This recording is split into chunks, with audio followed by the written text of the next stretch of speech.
share my screen now and we can get started. So tonight's presentation is about loans and scholarships.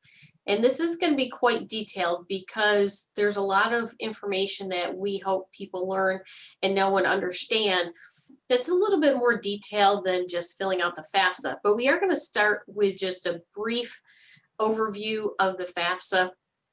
It's the free application for federal student aid, and that's what opens the door to federal loans as well as other federal aid. So you want to be sure you're completing that. The FAFSA is open currently for the next academic year of 21-22.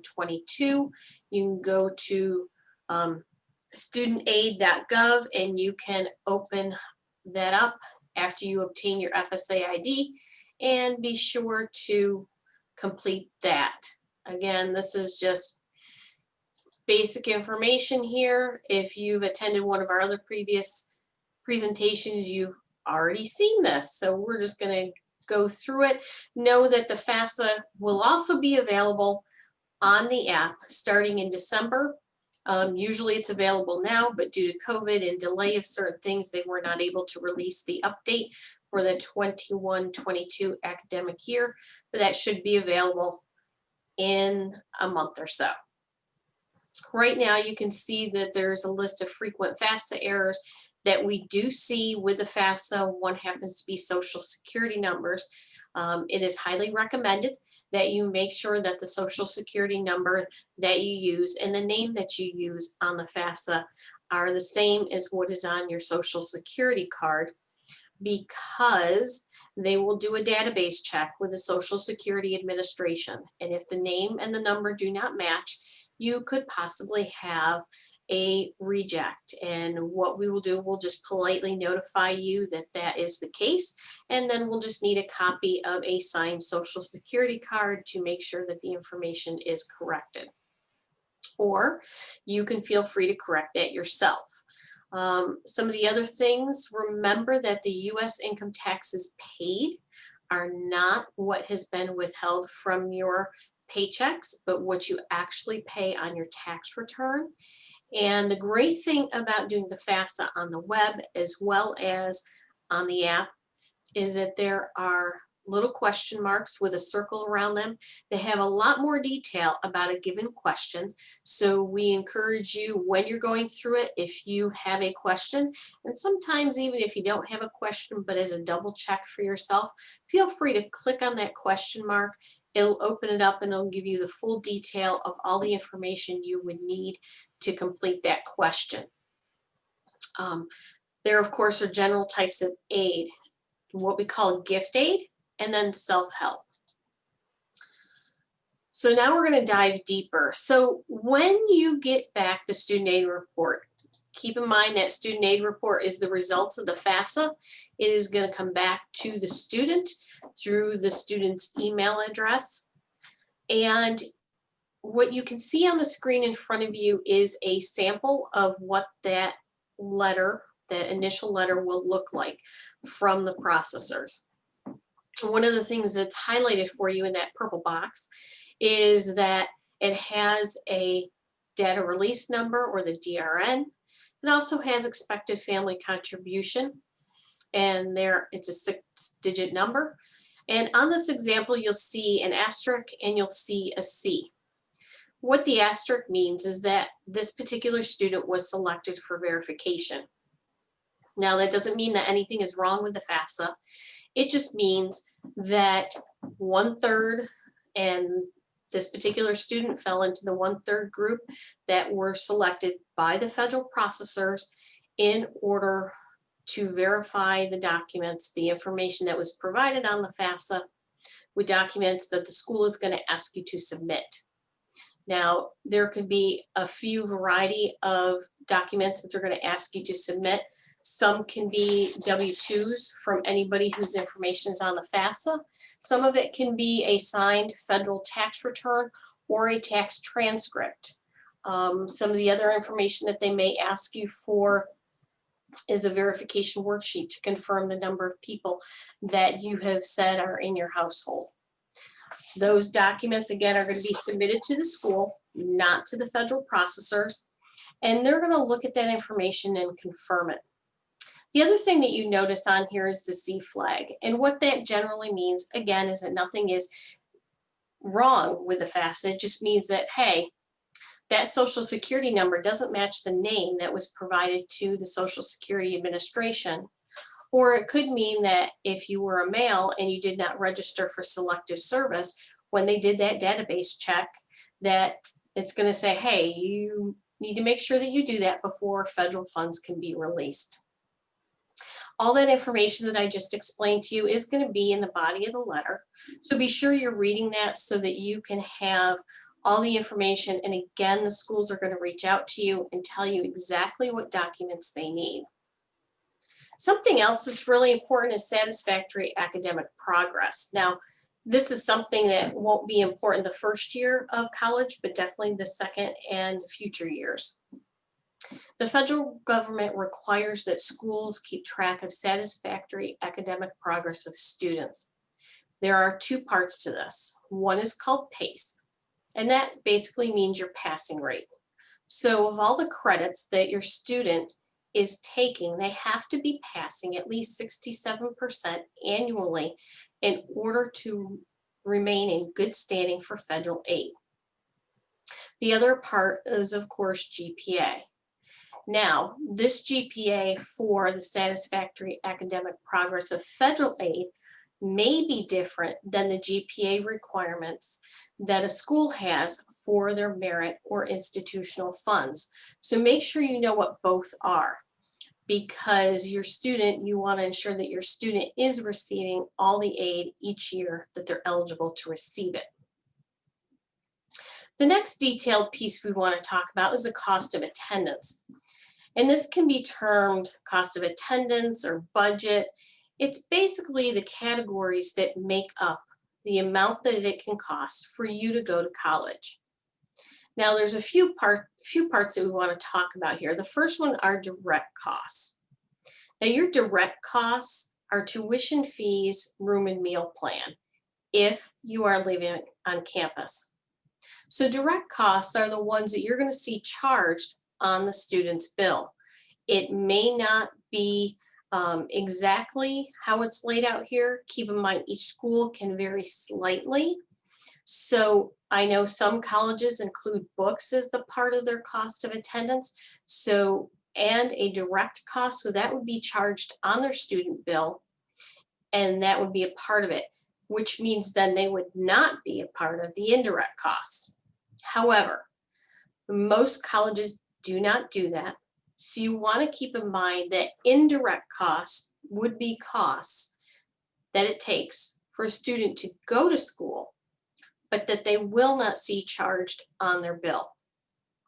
So things like transportation, personal expenses, and for most students, books and supplies are not going to be charged on their student bill and thus are considered indirect costs.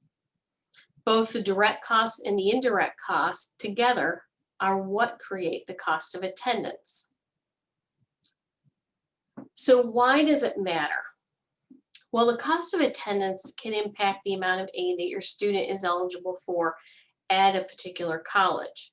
So when we look at this, when you take the cost of attendance and subtract the expected family contribution, that is going to equal need. Need is the determining factor for types of assistance that different colleges offer. And this can vary from college to college. So be sure you're reading the information that the colleges send you in detail. And if you're unsure of what is being sent to you, please ask questions. That is what both the admission office and the financial aid office is there to help you do. So financial need. It determines what type of need-based aid a student is eligible for. So some examples could be the federal Pell Grant, and most of it's federal aid, but there's also institutional aid that you may be eligible for due to need. So completing the FAFSA can help an institution determine what that actual need is. So while you may feel that you may not qualify for need-based aid, it's always a good idea to complete the FAFSA because it opens up federal loan opportunities as well as federal work study that you may not qualify for otherwise. It also opens in the state of Maryland the doors for state aid. Now, this may not be true in every state, but definitely in Maryland that is the case. In most of your other states, it's the same. Scholarships. So this is where we really encourage students to go all out. And we know that this can be a very tricky and sometimes intimidating process. But institutional scholarships are generally merit-based, and those are based on your achievements from high school and most of the time from standardized tests, whether it be the SAT or ACT. Now keep in mind for the academic year of 21-22 that they may not require the SAT. So it may be a test optional situation just for this next academic year. So be sure you're asking the individual colleges what they're requiring for this year for acceptance. Also, merit aid can be based on talent. So depending on what major you are at school, you may be able for a scholarship for music or art. Now, some colleges can offer athletic scholarships. So if the college is a D1 and sometimes D2 athletics, depending, you could be eligible for an athletic scholarship. If the college is a D3 school, there are no athletic scholarships offered, but that doesn't preclude other merit-based scholarships for academics and for extracurricular activities. The criteria for all of these is going to vary depending on the institution. So please be sure to ask your admission counselor about that.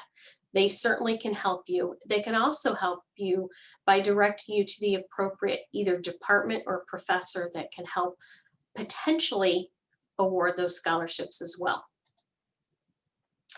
Maryland State has a lot of wonderful scholarships. So they have some need-based scholarships again, that those doors open up by completing the FAFSA. Maryland does have a hard date of March 1. So if your FAFSA is not complete, submitted, and processed prior to March 1, you probably will not be eligible for some of these scholarships. So the ones under the need-based category, and again, there's more on the State of Maryland website, but let's go through them a little bit. The first one I want to point out is the Guaranteed Access Grant. Now that is a scholarship that is offered through the State of Maryland, and the State of Maryland does determine those who would qualify for it. So if you complete your FAFSA prior to March 1, the state will notify you. Now, unfortunately, the state usually doesn't notify students until late April, beginning of May. But when they notify you, they may ask you for additional documents that need to be submitted directly to them. They do not go to the college and they don't go to the federal processors. So be sure you're addressing them and the appropriate documents to the appropriate people that need that and request it. You will see some overlap between the institution and the state information that may be required. So the nice thing is you may be able to have one document that you can then copy and submit to the state and then to the individual institution. The Guaranteed Access Grant this past year was a scholarship that was valued at $19,700. Again, you do need to qualify for it and you do need to substantiate the need with additional documentation.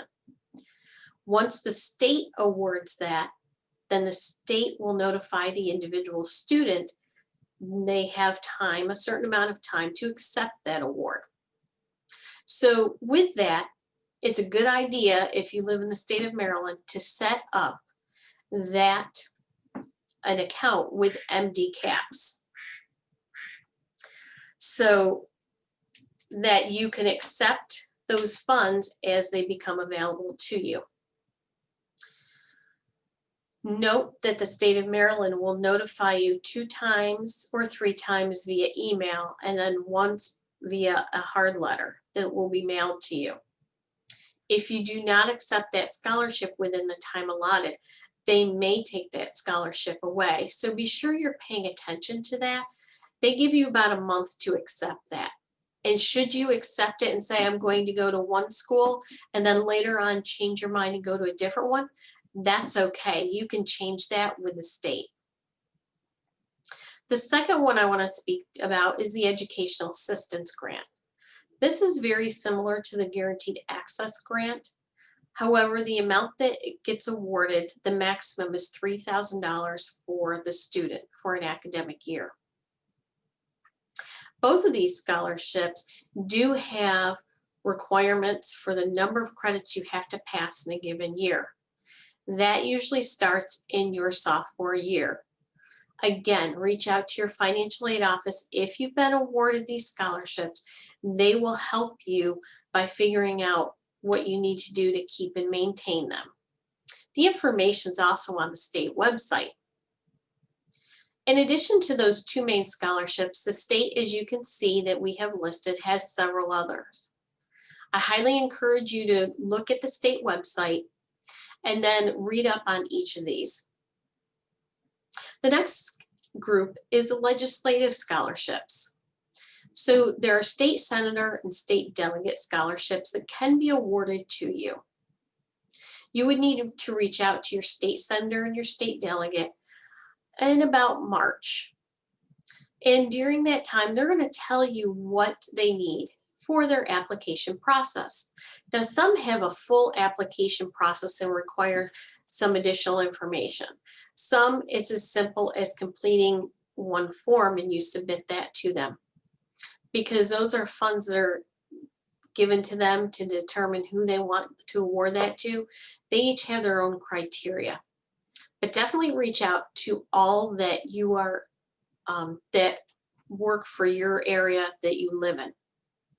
And if you're unsure of who they are, you can look at the state website and they have a link to help you figure out who that should be. You will also notice on the state website there's additional career and occupation, loan assistance, and other scholarships for unique populations. So I highly encourage you to read up on those because you may qualify for them. And this would be free money to you that you wouldn't have to pay back. So that's the best news.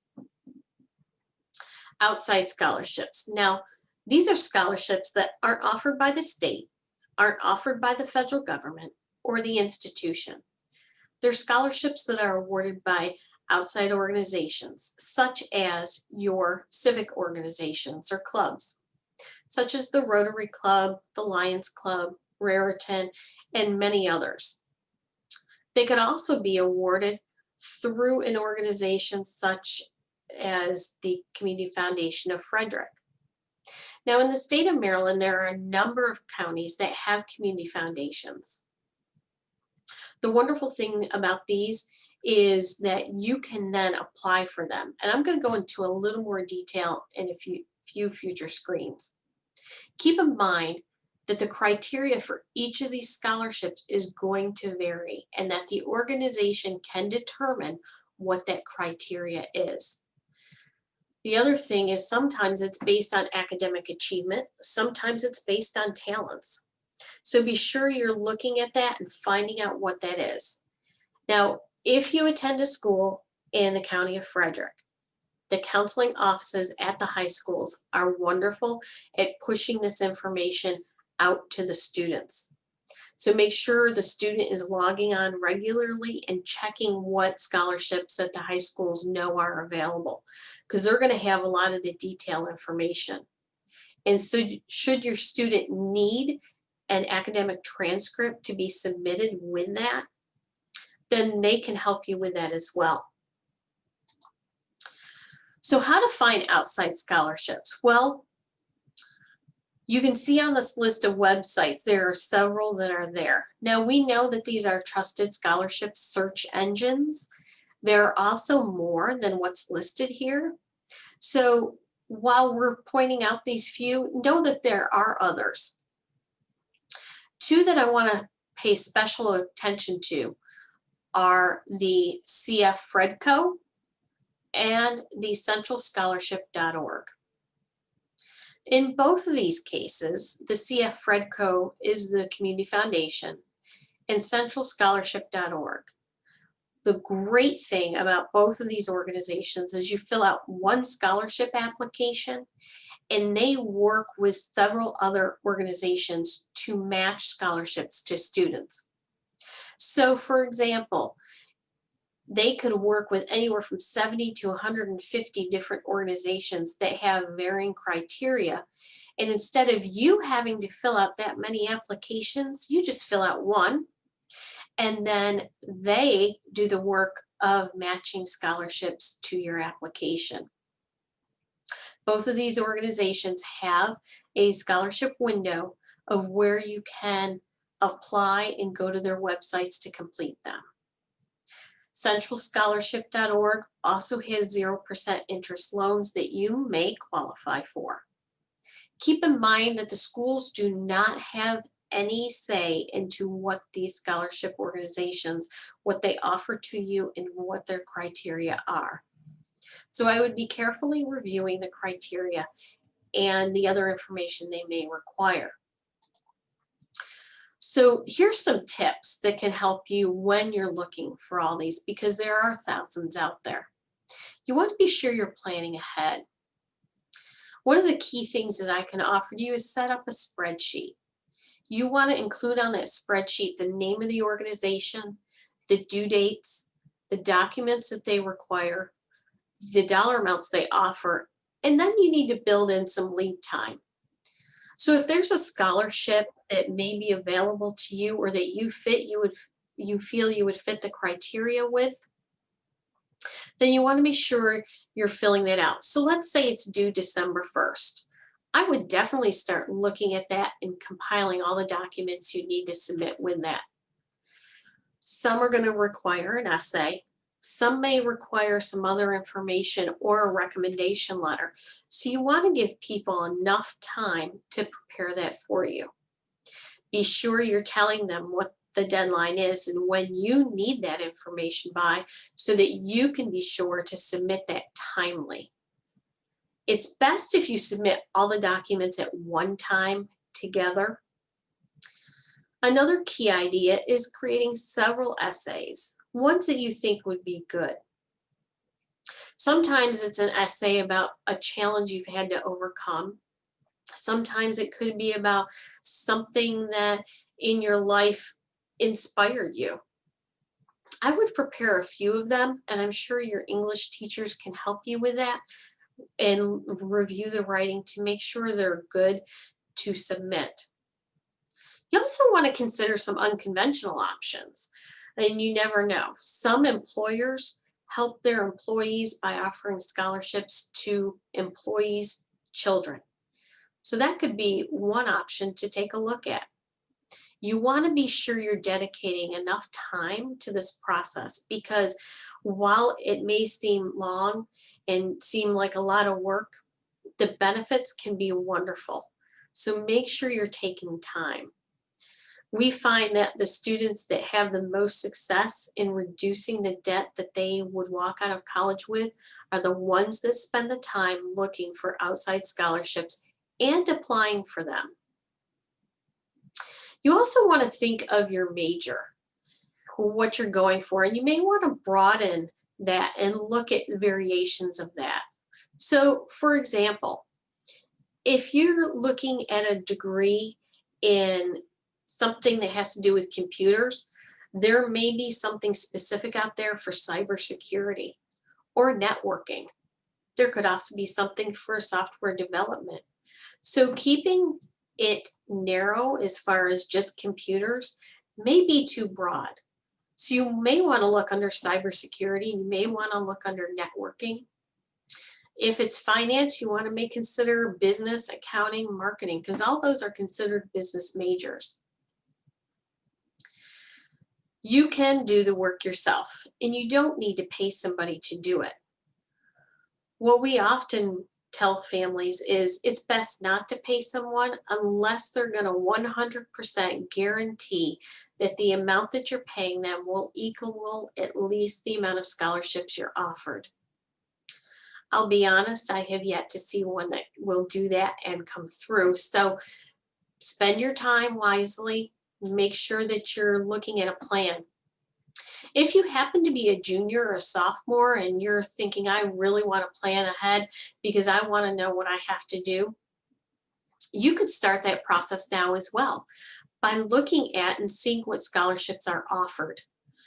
Then you can create the spreadsheet so that you can have a plan of attack for the next year. Most scholarships have their due dates approximately the same time each and every year. And most scholarships are also offered annually. Some scholarship opportunities open up in November, December, and some don't open up until February, March. So you want to keep all your options open as much as possible. So now we're going to dive into the topic of loans, and these are loans of all types. We talked about the FAFSA and some loans that you could be offered at that point. At studentaid.gov, once you complete the FAFSA and the college offers you your student loans, there's a few additional documents you're going to need to complete in order to accept and be fully prepared for your student loans. You would want to log on to studentaid.gov and you're going to click on Complete Aid Process. The two documents you're going to need to complete, it should be only once that you need to complete them per school, is your entrance counseling and your master promissory note. And you can see that we put a purple box around those. So your master promissory note is basically just that, and it is usually good for about 10 years. So you want to complete the appropriate one that is for you. For most of you watching tonight, it's going to be the MPN for undergrad students. The other thing you're going to want to complete is the entrance counseling. Now, the master promissory note should only take you 5 to 10 minutes to complete, whereas the entrance counseling can take you up to 40 minutes to complete. What the entrance counseling is it is a teaching tool that the Department of Education uses to help you understand what a loan is and what that means. It's also going to help you by looking at a budget. And based on what you think you may earn after you graduate and what you think your bills may be, help you develop a budget. Now, the good thing is that none of this commits you to anything. They're going to ask you questions that you need to answer, and the information for those questions is right above them. So be sure you're reading everything and answering all the questions. If by chance you don't read all the questions and answer them, then the entrance counseling won't be complete. During the process of both the entrance counseling and the master promissory note, it's going to ask you what institution you want that information sent to. And after you complete it, you'll get a little congratulations email. And then within 24 to 48 business hours, the school or schools of your choice will have that information sent to them. The next piece that is very new and new for, I'm sorry, I jumped ahead on myself. For more loan answers, you want to look at that same website under Managing Loans. Now you can have all kinds of information there, such as repayment options, how to make payments, who's my loan servicer. So anything regarding federal loans you can find by logging into studentaid.gov.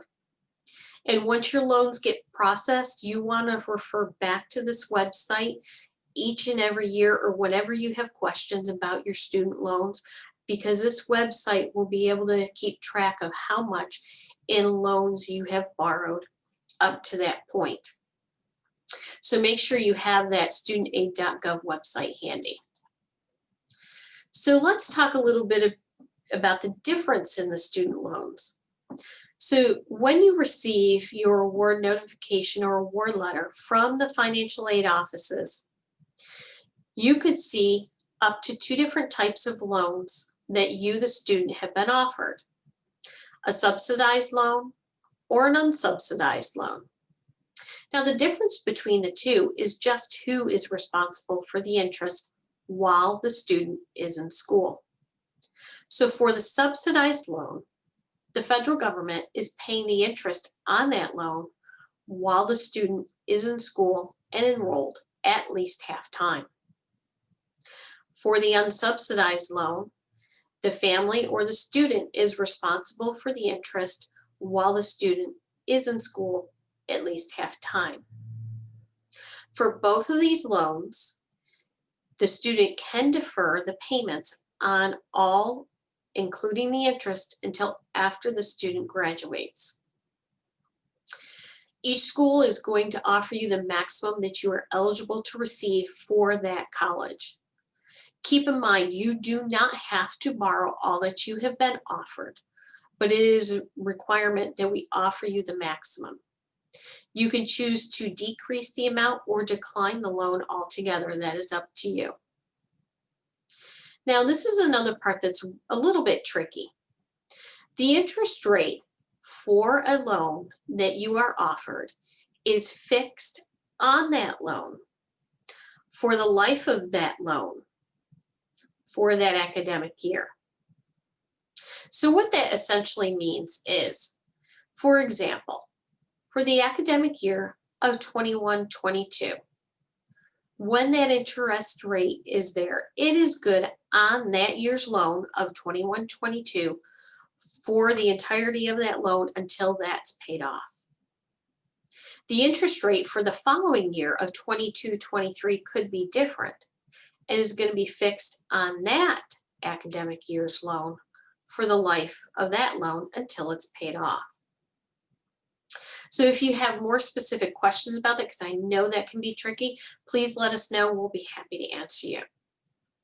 The other thing you need to know is every federal loan, whether it's the student loan or the parent loan or the Grad Plus loan, has an origination fee.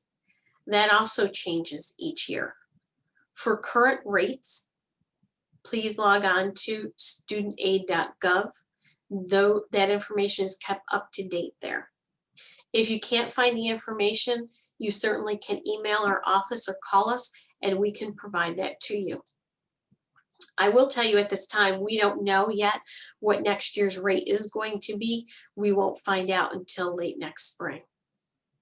So the Federal Parent Plus loan, this is another loan option that your parents have the option of applying for.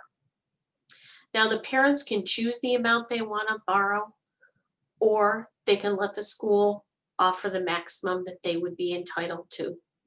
Again, parents, you do not need to take the full amount of the loan. You can reduce it or decline it. The interest, again, on this loan is the same as those undergrad loans. It is fixed for the entirety of that loan for that academic year. And again, this loan also has an origination fee. There is also a credit check on this loan. Now, more details about this. So if the parent is with us and the parent is like, I'm pretty sure I'm going to get declined, then if you apply for this loan and you are declined, institutions can offer additional loan funds to the student.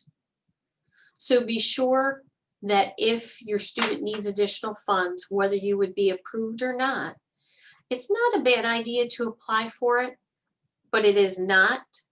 You absolutely don't have to apply for it. I would certainly reach out to the institution where your student wants to go and ask more questions about it. And certainly there'll be more answers at studentaid.gov. One thing that's going to be brand new for the academic year of 21-22 is what the Department of Education is calling the annual student loan acknowledgement. Now, this is a new requirement, and it needs to be completed each and every year you borrow funds. What you're going to have to do is after you accept your loan, you're going to need to complete this. This is basically saying, okay, I've accepted my loans with the school. Now I'm accepting them with the Department of Education. You'll go in again at studentaid.gov and you're going to look for, there's a part in the drop down under loans, I'm preparing for school. And in there, I'm in school, and that section is where you'll find that. Remember, this needs to be done each year, and it is a requirement before institutions can release federal funds, federal loan funds, to your student account. This includes the student and parent. Both need to complete this before funds can be released. So loan repayment. There are a bunch of repayment plans. Again, all listed for the federal loans on studentaid.gov. And you can find out more. Now, this is just the basic list, but if you want to go into more detail on each of these, definitely check that out at studentaid.gov because they're going to give you a list of what the requirements are. Because some of them require you to have borrowed more than a certain amount. So, for example, in order to be qualified for the extended repayment plan, you have to have borrowed more than $15,000 in order to even potentially qualify for that. So if you want to review that before you borrow loans, I encourage you to do so. Also, parents, it's not a bad idea to talk with these things with your student about this to help make a plan for after graduation. Now, some of the other things that are currently available to students is loan forgiveness and the discharge of federal loans. Again, definitely more information, and this is for federal loans only, is on studentaid.gov. There's public service loan forgiveness, which will only take effect after 120 payments have been made of principal and interest. You can see there's teacher loan forgiveness and some other options for discharge should you qualify for these. Now, one thing that you need to remember is that if you feel that you qualify for these, once you've graduated, you need to be sure you're contacting your loan servicer each year. As they frequently say at our trainings, notify often and annually any changes that could qualify for this. So self-help and other loans. Now, we've talked extensively about federal loans, but maybe you know you're going to need additional loan funds, or maybe you decided we don't want to take the federal loans, we're going to go through a private lender. That is certainly an option for the family or the student to choose. Now, keep in mind that other private education loans have a credit check for both the borrower and, if needed, the cosigner. Private education loans are offered through many, many different institutions. Some examples are Sallie Mae, Discover, College Ave, and well over 100 other options. Now, throughout the application process, you can choose whether you want a fixed rate or a variable rate. You, of course, can choose your lender. And the other good thing is if the student requires a cosigner, it does not have to be a parent. Alternative loans may also be an option for a student who is an international student. However, they're going to be required to have a U.S. cosigner. Keep in mind that the process is going to vary slightly depending on which lender you choose. And this may not be the only option for you. I definitely encourage students and parents to talk about this. And students, if you don't have somebody to talk about it with, certainly reach out to the financial aid office. We'd be more than happy to discuss these options with you. You may also find that a mortgage refinance or a payout mortgage may be an option as well. but definitely look into all your options before signing on the dotted line. Additionally, now there's some great ones, as we mentioned, for parents, the refinance or the payout mortgage, but also keep in mind for some parents, taking a loan out against your retirement account could be an option, but definitely consider all the ramifications of doing that. Sometimes there's a tax liability with that. I would definitely consider speaking with a tax professional about that before, again, signing on the dotted line and committing to borrowing those funds. Veterans benefits may be an option for you as well. So there are some federal and some state. Here at Hood College, we have 2 certifying officials that work with students to help them work through the process of obtaining the veterans benefits, whether they are the veteran themselves as a student or whether the parent is giving the student the eligibility. So please reach out to the individual college that your student is applying to or wants to attend and ask them how to contact the school certifying official. You can also look at more information on the State of Maryland website for that. Planning ahead.